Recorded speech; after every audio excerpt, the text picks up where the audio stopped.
તો નવસારી લોકસભાના સાંસદ અને કેન્દ્રીય મંત્રી સી.આર. પાટીલનો અભિવાદન કાર્યક્રમ યોજવામાં આવ્યો હતો। સાથે જ તેમના દ્વારા ઋણ સ્વીકારનો પણ કાર્યક્રમ યોજાયો હતો। આ કાર્યક્રમમાં ઉપસ્થિત લોકોને સંબોધતા સી.આર. પાટીલે જણાવ્યું હતું કે તેમના મંત્રાલયનો એક જવાબદારી રેઇન વોટર હાર્વેસ્ટિંગની પણ છે।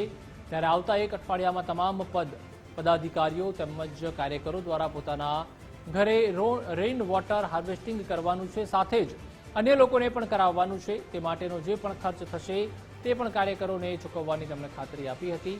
આ પ્રસંગે વલસાડ લોકસભાના સાંસદ ધવલ પટેલ તેમજ રાજ્ય સરકારના નાણામંત્રી કનુભાઈ દેસાઈ સહિતના ધારાસભ્યો અને કાર્યકરો મોટી સંખ્યામાં ઉપસ્થિત રહ્યા હતા। મોદી સાહેબના કેબિનેટમાં સ્થાન મેળવવું એના માટે નસીબ પણ જોઈએ, કામ પણ જોઈએ।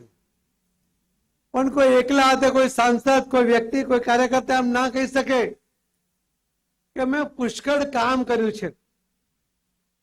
આજે મહેનતનું ફળ છે, એ મહેનત તમારા બધાની છે અને એના પ્રતિક રૂપે ફળ મને મળ્યું છે। એના માટે આ ફળ તમને બધાને સમર્પિત કરું છું। હું મંત્રી નથી, પણ તમે બધા જ મંત્રી છો, એ પણ તમને આજે જાહેર કરું।